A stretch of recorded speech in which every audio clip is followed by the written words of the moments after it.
ಸ್ಪರ್ಧಾ ಮಿತ್ರರೇ, ಮತ್ತೊಮ್ಮೆ ಎಸ್ ಅಕಾಡೆಮಿ ಯೂಟ್ಯೂಬ್ ಚಾನಲ್ಗೆ ಸ್ವಾಗತ. ಈಗಾಗಲೇ ನಾವು ಕರೆಂಟ್ ಅಫೇರ್ಸ್ಗೆ ಸಂಬಂಧಪಟ್ಟ ತರಗತಿಗಳನ್ನು ಮಾಡ್ತಾ ಇದ್ದೀವಿ. ಈಗಾಗಲೇ ಜನವರಿ ತಿಂಗಳಿನ ಪ್ರಚಲಿತ ಘಟನೆಗಳನ್ನು ಪಾರ್ಟ್ 1, ಪಾರ್ಟ್ 2, ಪಾರ್ಟ್ 3, ಪಾರ್ಟ್ 4ನಲ್ಲಿ 4 ಭಾಗಗಳಾಗಿ ಅಧ್ಯಯನವನ್ನು ಮಾಡಿದ್ದೀವಿ. ಈಗಾಗಲೇ ಯಾರು ಇನ್ನೂ ಆ ವಿಡಿಯೋ ನೋಡಿಲ್ಲ ಅಂದರೆ ನೀವು ಅದನ್ನು ನನ್ನ ಚಾನಲ್ಗೆ ಹೋಗಿ ಹಿಂದಿನ ಜನವರಿ ತಿಂಗಳಿನ ಪ್ರಚಲಿತ ಘಟನೆಯನ್ನು ನೋಡಿಕೊಂಡು ಬರ್ಬೋದು. ಆತ್ಮೀಯ ಸ್ಪರ್ಧಾ ಮಿತ್ರರೇ, ಈ ದಿನ ನಾವು ಫೆಬ್ರವರಿ ತಿಂಗಳಿನ ಪ್ರಚಲಿತ ಘಟನೆ ಪಾರ್ಟ್ 1ನ ನೋಡೋಣ ಅಂತ. ಅಂದರೆ 2025 ಫೆಬ್ರವರಿ ತಿಂಗಳಿನ ಪ್ರಚಲಿತ ಘಟನೆಗೆ ಸಂಬಂಧಪಟ್ಟಂತಹ ಪಾರ್ಟ್ 1ನ ತರಗತಿಯಾಗಿದೆ. ಈಗಾಗಲೇ ನಿಮಗೆ ಹೇಳಿದ ಹಾಗೆ ಪಾರ್ಟ್ 1, ಪಾರ್ಟ್ 2, ಪಾರ್ಟ್ 3 ಜನವರಿ ತಿಂಗಳಿನ ಪ್ರಚಲಿತ ಘಟನೆಯನ್ನು ನಮ್ಮ ಯೂಟ್ಯೂಬ್ ಚಾನಲ್ ಎಸ್ ಅಕಾಡೆಮಿಯಲ್ಲಿ ಲಭ್ಯವಿತ್ತು. ಯಾರು ನೋಡಿಲ್ಲ ಅಂದರೆ ಆದಷ್ಟು ಬೇಗನೆ ನೋಡಿಕೊಂಡು ಅಧ್ಯಯನವನ್ನು ಮಾಡ್ಬೋದು. ಈ ದಿನ ಪ್ರಾರಂಭಿಸೋಣ. ಫೆಬ್ರವರಿ 2025 ಪ್ರಚಲಿತ ಘಟನೆಗಳು ಭಾಗ 1. ಮೊದಲನೇ ಪ್ರಶ್ನೆ ನೋಡೋಣ ಅಂತ. 2025 ಮಾರ್ಚ್ 2025ರಲ್ಲಿ ಬ್ರಿಕ್ಸ್ನ ಯುವ ಉದ್ಯಮಶೀಲತಾ ಸಭೆಯನ್ನು ಯಾವ ದೇಶ ಆಯೋಜಿಸಲಿದೆ ಅಂತ ಪ್ರಶ್ನೆ ಕೇಳಿದಾನೆ. ಮಾರ್ಚ್ 2025ರಲ್ಲಿ ಬ್ರಿಕ್ಸ್ನ ಯುವ ಉದ್ಯಮಶೀಲತಾ ಸಭೆಯನ್ನು ಯಾವ ದೇಶವು ಆಯೋಜಿಸಲಿದೆ ಅಂತ ಪ್ರಶ್ನೆ ಕೇಳಿದಾನೆ.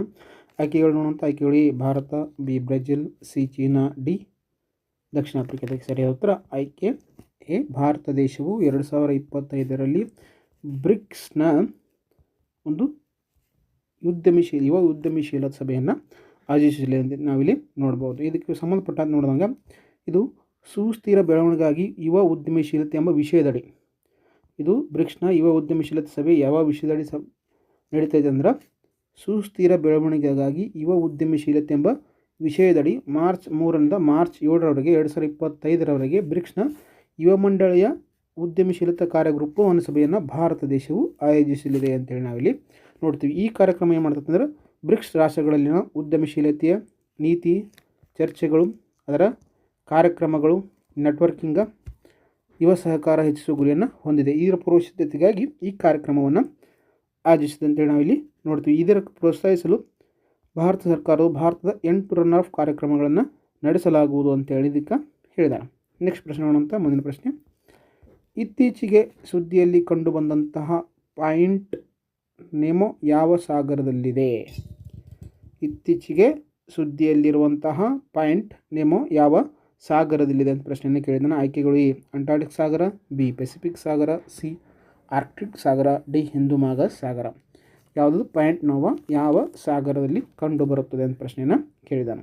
ಇದಕ್ಕೆ ಸರಿಯಾದ ಉತ್ತರ ಆಯ್ಕೆ ಬಿ ಪೆಸಿಫಿಕ್ ಸಾಗರದಲ್ಲಿ ಈ ಪಾಯಿಂಟ್ ನೋವಾ ಪ್ರದೇಶ ಕಂಡುಬರ್ತೈತಿ. ಪೆಸಿಫಿಕ್ ಸಾಗರದಲ್ಲಿ ಏನಿದು ನೋಡಿದಾಗ ಯಾಕೆ ಇದು ಸುದ್ದಿಯಲ್ಲಿ ಇತ್ತಂದರೆ INSV ತಾರಣೆಯಲ್ಲಿದ್ದಂಥ ಇಬ್ಬರು ಯುವ ಭಾರತೀಯ ನೌಕಾಪಡೆ ಅಧಿಕಾರಿಗಳು ಇತ್ತೀಚೆಗೆ ಏನು ಮಾಡಿದೆ ಅಂದರೆ ನವಿಕಾ ಸಾಗರ್ ಪರಿಕ್ರಮಾ 2ರ ಸಮಯದಲ್ಲಿ ದಕ್ಷಿಣ ಪೆಸಿಫಿಕ್ನಲ್ಲಿರುವ ಪಾಯಿಂಟ್ ನೋವಾನ ದಾಟಿದರು. ದಕ್ಷಿಣ ಪೆಸಿಫಿಕ್ ಸಾಗರದಲ್ಲಿರುವ ಪಾಯಿಂಟ್ ನೋವಾನ ಇವರು ಮಾಡ್ತಾರೆ, ಇಬ್ಬರು ಯುವ ಭಾರತೀಯ ನೌಕಾಪಡೆ ಅಧಿಕಾರಿಗಳು ಇದನ್ನು ದಾಟಿದ್ದಾರೆ. ಆ ಕಾರಣಕ್ಕಾಗಿ ಇದನ್ನು ಇತ್ತೀಚೆಗೆ ಸುದ್ದಿಯಲ್ಲೇ ಇತ್ತಿದ್ದು. ಏನಿದು ಪಾಯಿಂಟ್ ನೋವಾ ಎಂಬುದು ಪ್ರವೇಶಿಸಲಾಗದ ಸಾಗರ ಧ್ರುವವಾಗಿದ್ದು ಯಾರು ಜನರು ಪ್ರವೇಶ ಮಾಡಲಾರದಂಥ ಒಂದು ಪ್ರದೇಶವಾಗದ ಕಾರಣದಿಂದಾಗಿ ಇದು ಭೂಮಿಯ ಮೇಲಿನ ಯಾವುದೇ ಭೂ ಪ್ರದೇಶದಿಂದ ಅತ್ಯಂತ ದೂರದ ಬಿಂದುವಾಗಿದೆ. ಇದು ದಕ್ಷಿಣ ಪೆಸಿಫಿಕ್ ಮಹಾಸಾಗರದಲ್ಲಿ ಕಂಡುಬರ್ತದೆ. ಅದಕ್ಕೆ ಇತ್ತೀಚೆಗೆ ಇದನ್ನು ಸುದ್ದಿಯಲ್ಲಿ ಇತ್ತು. ಇದು ಭೂಮಿಯಿಂದ ಸುಮಾರು 2687 ಕಿಮೀ ದೂರದಲ್ಲಿದೆ ಅಂತೇಳಿ ನಾವಿಲ್ಲಿ ನೋಡ್ತೀವಿ. ಅಂತಾರಾಷ್ಟ್ರೀಯ ಬಾಹ್ಯಾಕಾಶ ನಿಲ್ದಾಣದಲ್ಲಿರುವ ಗಗನಯಾತ್ರಿಗಳು ಅತ್ಯಂತ ಹತ್ತಿರದ ಮಾನವನ ಉಪಸ್ಥಿತಿಯಲ್ಲಿದ್ದಾರೆ ಎಂಬ ಪ್ರದೇಶವನ್ನು ಇದು ನೀಡುತ್ತೆ ಅಂತೇಳಿ ನಾವಿಲ್ಲಿ ನೋಡ್ತೀವಿ. ನೆಕ್ಸ್ಟ್ ಪ್ರಶ್ನೆ ನೋಡುವಂಥ 3ರ ಪ್ರಶ್ನೆ: ಗುಜರಾತ್ನ ಮೊದಲ ಜೀವ ವೈವಿಧ್ಯಮಯ ಪರಂಪರೆಯ ತಾಣ ಎಂದು ಯಾವ ಗ್ರಾಮವನ್ನು ಘೋಷಿಸಲಾಗಿದೆ? ಗುಜರಾತ್ನ ಮೊದಲ ಜೀವ ವೈವಿಧ್ಯ ಪರಂಪರೆಯ ತಾಣ ಎಂದು ಯಾವ ಗ್ರಾಮವನ್ನು ಘೋಷಿಸಲಾಗಿದೆ? A Mandvi, B Guneri, C Bhuj, D Ajar. ಸರಿಯಾದ ಉತ್ತರ ಆಯ್ಕೆ ಬಿ ಗುನೇರಿ ಎಂಬ ಗುಜರಾತ್ನ ಗುನೇರಿ ಎಂಬ ಗ್ರಾಮವನ್ನು ಜೀವ ವೈವಿಧ್ಯಮಯ ಪರಂಪರೆಯ ತಾಣ ಎಂದು ಘೋಷಿಸಲಾಗಿದೆ. ಎಲ್ಲಿ ಬರ್ತಪ್ಪ ಅಂದರೆ ಗುಜರಾತ್ನ ಕಚ್ ಜಿಲ್ಲೆಯಲ್ಲಿರುವ ಗುನೇರಿ ಗ್ರಾಮವನ್ನು ಗುಜರಾತಿನ ಮೊದಲ ಜೀವ ವೈವಿಧ್ಯ ಪರಂಪರೆಯ ತಾಣವೆಂದು ಗೊತ್ತುಪಡಿಸಲಾಗಿದೆ ಅಂತ ಇಲ್ಲಿ ನೋಡ್ತೀವಿ. ಏನಿದೆ ಇದಕ್ಕೆ ಫೇಮಸ್ ಆಗಿತ್ತು ಅಂದರೆ ಇದರ ಅಪರೂಪದ ಒಳನಾಡಿನ ಮ್ಯಾಂಗ್ರೋವ್ ಪರಿಸರ ವ್ಯವಸ್ಥೆಯನ್ನು ರಕ್ಷಿಸುತ್ತದೆ. ಇಲ್ಲಿ ಆ ಕಾರಣಕ್ಕೆ ಇದು ಅತ್ಯಂತ ಪ್ರಸಿದ್ಧಿಯನ್ನು ಪಡೆದೈತಿ. ನೆಕ್ಸ್ಟ್ ಪ್ರಶ್ನೆ ನೋಡೋಂಥ, ಯಾವ ಮಹಿಳೆ ಬಾಹ್ಯಾಕಾಶದಲ್ಲಿ ಅತಿ ಹೆಚ್ಚು ಸಮಯ ನಡೆದಾಡುವ ಹೊಸ ದಾಖಲೆಯನ್ನು ಸ್ಥಾಪಿಸಿದರು? ಯಾವ ಮಹಿಳೆ ಬಾಹ್ಯಾಕಾಶದಲ್ಲಿ ಅತಿ ಹೆಚ್ಚು ಸಮಯ ನಡೆದಾಡುವ ಹೊಸ ದಾಖಲೆಯನ್ನು ಸ್ಥಾಪಿಸಿದರು? A. Christina Koch, B. Jessica Meir, D. C. Sunita Williams, D. Peggy Whitson. ಇದಕ್ಕೆ ಸರಿಯಾದ ಉತ್ತರ ಆಯ್ಕೆ ಸಿ. ಸುನೀತಾ ವಿಲಿಯಮ್ಸ್ ಅವರು ಬಾಹ್ಯಾಕಾಶದಲ್ಲಿ ಅತಿ ಹೆಚ್ಚು ಸಮಯ ನಡೆದಂಥ ಮೊದಲ ಮಹಿಳೆಯಾಗಿದ್ದಾರೆ. ಏನಿದೆ ನೋಡಿದಾಗ ಭಾರತೀಯ ಮೂಲರಾದಂಥ ಗಗನಯಾತ್ರಿ ಸುನೀತಾ ವಿಲಿಯಮ್ಸ್ ಅವರು ಮಹಿಳೆಯೊಬ್ಬರು ಅತಿ ಹೆಚ್ಚು ಸಮಯ ಬಾಹ್ಯಾಕಾಶ ನಡಿಗೆ ಮಾಡಿದಂಥ ಮೊದಲ ದಾಖಲೆಯನ್ನು ಇವರು ನಿರ್ಮಿಸಿದ್ದಾರೆ. ಇವರ ಹಿಂದಿನ ದಾಖಲೆ ಯಾರ್ದಾಗಿತ್ತು? ಪೆಗ್ನಿ ವಿಟ್ಸನ್ ಅವರದಾಗಿತ್ತು. ಪೆಗ್ಗಿ ವಿಟ್ಸನ್ ಅವರ ಹಿಂದಿನ ದಾಖಲೆ ಆಗಿತ್ತು. ಈ ದಾಖಲೆಯನ್ನು ಭಾರತೀಯ ಮೂಲದ ಗಗನಯಾತ್ರಿಯಾದಂಥ ಸುನೀತಾ ವಿಲಿಯಮ್ಸ್ ಅವರು ಈ ದಾಖಲೆಯನ್ನು ಮುರಿದಿದ್ದಾರೆ. ವಿಲಿಯಮ್ಸ್ ಅವರು ಒಟ್ಟು ಎಷ್ಟು ಗಂಟೆಗಳ 62 ಗಂಟೆಗಳ ಕಾಲ 62 ಗಂಟೆ 6 ನಿಮಿಷಗಳ ಕಾಲ ಬಾಹ್ಯಾಕಾಶ ನಡಿಗೆಯನ್ನು ಇವರು ದಾಟಿದ್ದಾರೆ. 62 ಗಂಟೆ 6 ನಿಮಿಷಗಳ ಕಾಲ. ಅಂತಾರಾಷ್ಟ್ರೀಯ ಬಾಹ್ಯಾಕಾಶ ನಿಲ್ದಾಣದಲ್ಲಿ ಸಹ ಗಗನಯಾತ್ರಿಯಾದಂತಹ ಬುಚ್ ವಿಲ್ಮೋರ್ ಅವರೊಂದಿಗೆ ಬಾಹ್ಯಾಕಾಶ ನಡಿಗೆಯ ಸಮಯದಲ್ಲಿ ಅವರು ಈ ಮೈಲಿಗನ್ನು ಸಾಧಿಸಿದರು. ಈ ದಾಖಲೆಯನ್ನು ಮುರಿದ ನಡಿಗೆ ಎಷ್ಟಾಯಿತು ಅಂದರೆ 5 ಗಂಟೆ 26 ನಿಮಿಷಗಳ ಕಾಲ ನಡೀತಿದ್ದು ನಾಸಾದ ಇತಿಹಾಸದಲ್ಲಿ 4ನೇ ಅತಿ ಹೆಚ್ಚು ಬಾಹ್ಯಾಕಾಶ ನಡಿಗೆದಾರಿ ಶ್ರೇಯಾಂಕಕ್ಕೆ ಇವರು ಕಾರಣರಾದರು. ನೆಕ್ಸ್ಟ್ ಇಲ್ಲೇ ಕಾಣ್ತಾರಲ್ಲ ಇವರೇ ಸುನೀತಾ ವಿಲಿಯಮ್ಸ್, ಭಾರತೀಯ ಮೂಲದವರು, ಗಗನಯಾತ್ರಿ, ಅಮೆರಿಕ ದೇಶದ ನಾಸಾದ ಒಂದು ವಿಜ್ಞಾನ ಕೇಂದ್ರದಿಂದ ಇವರನ್ನು ಕಳಿಸಲಾಗಿದೆ, ಬಾಹ್ಯಾಕಾಶ ಕೇಂದ್ರದ. ನೆಕ್ಸ್ಟ್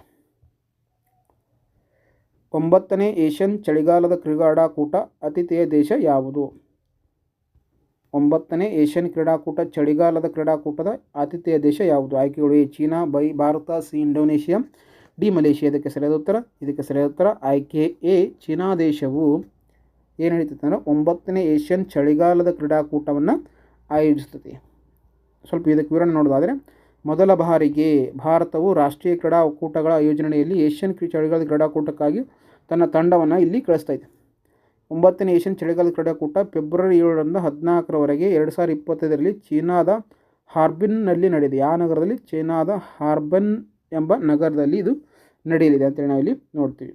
ನೆಕ್ಸ್ಟ್ 6ನೇ ಪ್ರಶ್ನೆ, ನಿರ್ಮಲಾ ಸೀತಾರಾಮನ್ ಸತತ ಎಷ್ಟು ಕೇಂದ್ರ ಬಜೆಟನ್ನು ಮಂಡಿಸಿದ್ದಾರೆ? ಹಣಕಾಸು ಸಚಿವರಾದಂತಹ ನಿರ್ಮಲಾ ಸೀತಾರಾಮನ್ ಅವರು ಸತತವಾಗಿ ಎಷ್ಟು ಬಾರಿ ಬಜೆಟನ್ನು ಮಂಡಿಸಿದ್ದಾರೆ ಅಂತೇಳಿ ನಾವಿಲ್ಲಿ ಕೇಳಿದ್ದಾರೆ. ಆಯ್ಕೆಗಳು: ಎ. 7ನೇ ಬಾರಿ, ಬಿ. 8ನೇ ಬಾರಿ, ಸಿ. 9, ಡಿ. 10. ಇದಕ್ಕೆ ಸರಿಯಾದ ಉತ್ತರ ಆಯ್ಕೆ B.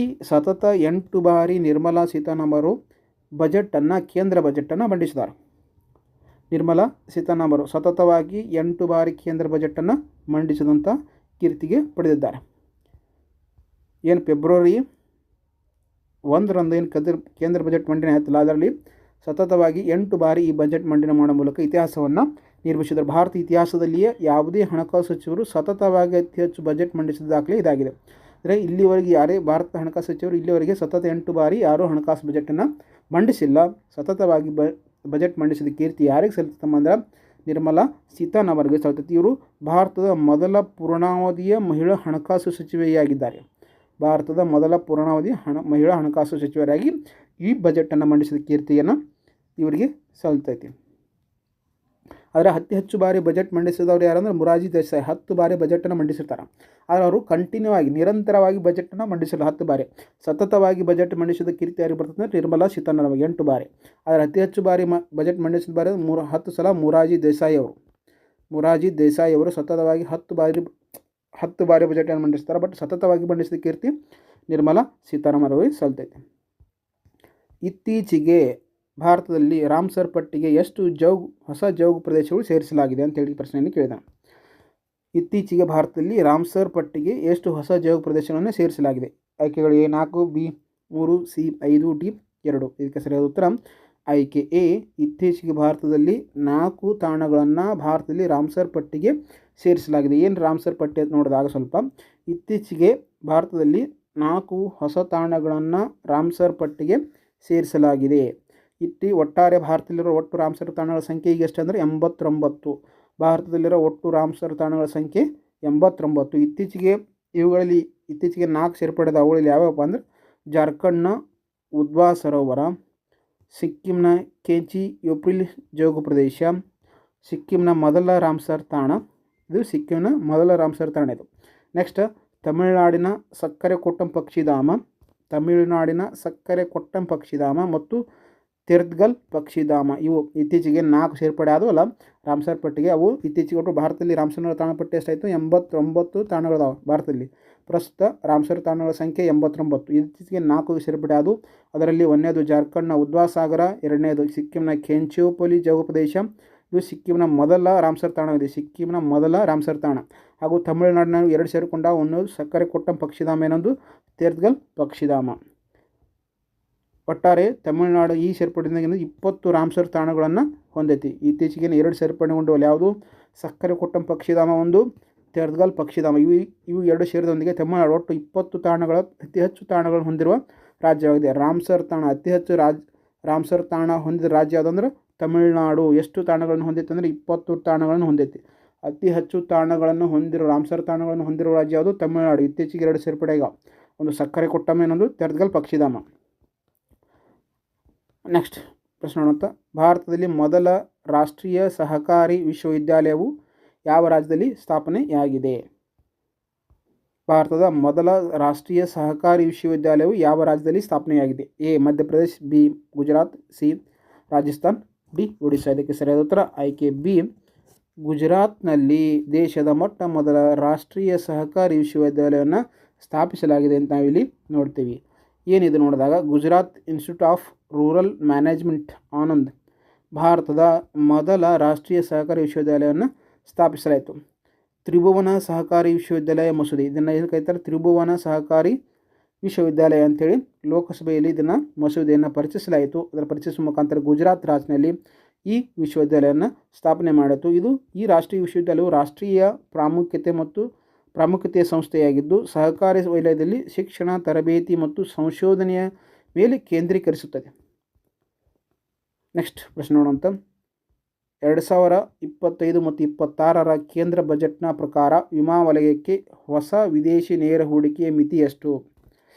Foreign direct investment FDI ಅಂತ ಕರಿತೀವಿ. ಅದಕ್ಕೆ ಇನ್ಶೂರೆನ್ಸ್ ಡಿಪಾರ್ಟ್ಮೆಂಟ್ ಅಂದರೆ ವಿಮೆ ವಲಯಕ್ಕೆ ಎಷ್ಟು ಪರ್ಸೆಂಟೇಜನ್ನು ಮಿತಿಯನ್ನು ನೀಡಿದ್ದಾರೆ ಅಂತ ಕೇಳಿದಾನೆ. 2024 ಮತ್ತು 25 ಮತ್ತು 26ರ ಬಜೆಟ್ ಅನುಸಾರವಾಗಿ ಎ 49, ಬಿ 74, ಸಿ 85, ಡಿ 100%. ಇದಕ್ಕೆ ಸರಿಯಾದ ಉತ್ತರ ಆಯ್ಕೆ ಡಿ, ವಿಮಾ ವಲಯಕ್ಕೆ 100% FDIಗೆ ವಿದೇಶಿ ನೇರ ಹೂಡಿಕೆಗೆ ಅವಕಾಶವನ್ನು ನೀಡಲಾಗಿದೆ. ವಿಮಾ ವಿಭಾಗದಲ್ಲಿ 100ಕ್ಕೆ 100 ವಿದೇಶಿಗಳು ಭಾರತದಲ್ಲಿ ಹೂಡಿಕೆಯನ್ನು ಮಾಡಬಹುದಾಗಿದೆ.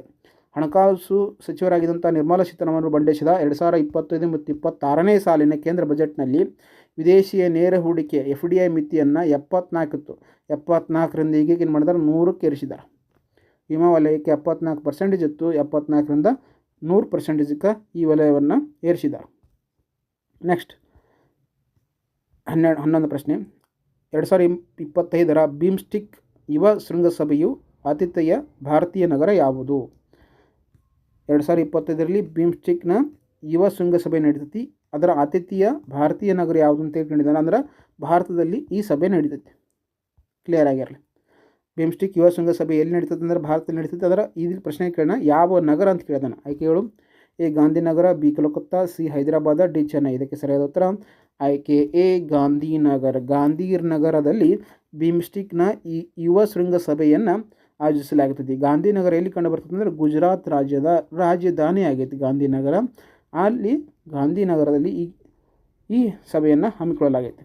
ಏನಿದು ನೋಡಿದಾಗ ಯುವ ವ್ಯವಹಾರಗಳ ಸಚಿವಾಲಯ, ಭಾರತದ ಯುವ ವ್ಯವಹಾರಗಳ ಸಚಿವಾಲಯ ಫೆಬ್ರವರಿ 7ರಿಂದ ಫೆಬ್ರವರಿ 11ರವರೆಗೆ ಗುಜರಾತ್ನ ಗಾಂಧಿನಗರದಲ್ಲಿ ಬಿಮ್ಸ್ಟಿಕ್ನ ಯುವ ಶೃಂಗಸಭೆಯನ್ನು ಆಯೋಜಿಸಿತು. ಇದನ್ನು ಕೇಂದ್ರ ಸಚಿವರಾದಂಥ ಡಾಕ್ಟರ್ ಮನ್ಸುಖ್ ಮಾಂಡವೀಯ ಅವರು ಈ ಕಾರ್ಯಕ್ರಮವನ್ನು ಉದ್ಘಾಟಿಸಿದರು. ಈ ಶೃಂಗಸಭೆಯು ಬಿಮ್ಸ್ಟಿಕ್ ರಾಷ್ಟ್ರಗಳ ಯುವಕರನ್ನು ಒಗ್ಗೂಡಿಸಿ ಯುವ ನೇತೃತ್ವದ ಉಪಕ್ರಮಗಳನ್ನು ಕುರಿತು ಅನುಭವವನ್ನು ಹಂಚಿಕೊಳ್ಳುವ ಗುರಿಯನ್ನು ಇದು ಹೊಂದಿದೆ. ನೆಕ್ಸ್ಟ್ ಬಿಮ್ಸ್ಟಿಕ್ ಅಂತರ ವಿನಿಮಯಕ ಸೇತುವೆಯಾಗಿ ಯುವಕರು ಎಂಬ ಥೀಮ್ನಡಿ ಬಿಮ್ಸ್ಟೆಕ್ ಅಂತರ ವಿನಿಮಯಕ್ಕೆ ಸೇತುವೆಯಾಗಿ ಯುವಕರು ಎಂಬ ಥೀಮ್ನಡಿ ಈ ಪ್ರಾದೇಶಿಕ ಗುರಿಯನ್ನು ಮತ್ತು 2030 ಒಳಗೆ SDP ಸಸ್ಟೈನಬಲ್ ಡೆವಲಪ್ಮೆಂಟ್ ಗೋಲ್ಸ್ ಸುಸ್ಥಿರ ಅಭಿವೃದ್ಧಿಯ ಗುರಿಗಳನ್ನು ಸಾಧಿಸುವುದರ ಮೇಲೆ ಕೇಂದ್ರೀಕರಿಸಿರುವುದು 2030 ವೇಳೆಗೆ. ಹಾಗಾದ್ರೆ ಬಿಮ್ಸ್ಟಿಕ್ ಅಂದರೆ ಏನದು ಸ್ವಲ್ಪ ನೋಡಿದಾಗ, ಬಿಮ್ಸ್ಟಿಕ್ ಅಂದ್ರೆ bay of Bengal initiative of multi sector technical and economical cooperations. BIMSTEC ಅಂದ್ರೆ bay of Bengal initiative of multi sectoral technical and economical cooperations. ಇದು ಸ್ಥಾಪನೆಯಾಗಿದ್ದಾವಾಗ ಅಂದ್ರೆ 1997ರಲ್ಲಿ. ಕೇಳ್ತಾನ ಬಿಮ್ಸ್ಟಿಕ್ನ ಫುಲ್ ಫಾರ್ಮ್ ಕೇಳ್ಬೋದು, ವಿಸ್ತರಿಸಿರಿ ಅಂತ ಕೇಳ್ಬೋದು. ನೆನಪಿರಲಿ, BIMSTEC means bay of Bengal initiative for multi sectoral technical and economical cooperations established ಸ್ಥಾಪನೆ ಆಗಿದೆ 1997ರಲ್ಲಿ. ಇದರ ಹೆಡ್ ಕ್ವಾರ್ಟರ್ಸ್ ಅಂದರೆ ಕೇಂದ್ರ ಕಚೇರಿ ಢಾಕಾ, ಬಾಂಗ್ಲಾದೇಶದ ರಾಜಧಾನಿಯಾದಂಥ ಢಾಕಾದಲ್ಲಿ ಐತಿ. ಬಿಮ್ಸ್ಟಿಕ್ನ ಕೇಂದ್ರ ಕಚೇರಿ ಅಥವಾ ಹೆಡ್ ಕ್ವಾರ್ಟರ್ಸ್ ಬಾಂಗ್ಲಾದೇಶದ ರಾಜಧಾನಿಯಾದಂಥ ಢಾಕಾದಲ್ಲಿ ಐತಿ. ಇದರ ಪ್ರಸ್ತುತ ಸದಸ್ಯ ರಾಷ್ಟ್ರಗಳು, ಮೆಂಬರ್ಸ್ ರಾಷ್ಟ್ರಗಳು ಅಂದರೆ 7 ಸದಸ್ಯ ರಾಷ್ಟ್ರಗಳು ಇದರ ಮೆಂಬರ್ಸ್ ಸದಸ್ಯತ್ವವನ್ನು ಪಡೆದುಕೊಂಡವು. ಅವು ಯಾವ್ಯಾವ ಅಂತಂದ್ರೆ ದಕ್ಷಿಣ ಏಷ್ಯಾದ ರಾಷ್ಟ್ರಗಳಾದ ಭಾರತ, ಬಾಂಗ್ಲಾದೇಶ್, ಭೂತಾನ್, ನೇಪಾಳ್, ಶ್ರೀಲಂಕಾ. ಇವು ಏನು ಮಾಡಿದ ಸದಸ್ಯತ್ವವನ್ನು ಪಡೆದುಕೊಂಡ. ಭಾರತ, ಬಾಂಗ್ಲಾದೇಶ್, ಭೂತಾನ್, ನೇಪಾಳ್, ಶ್ರೀಲಂಕಾ, ಮಯನ್ಮಾರ್, ಥೈಲ್ಯಾಂಡ್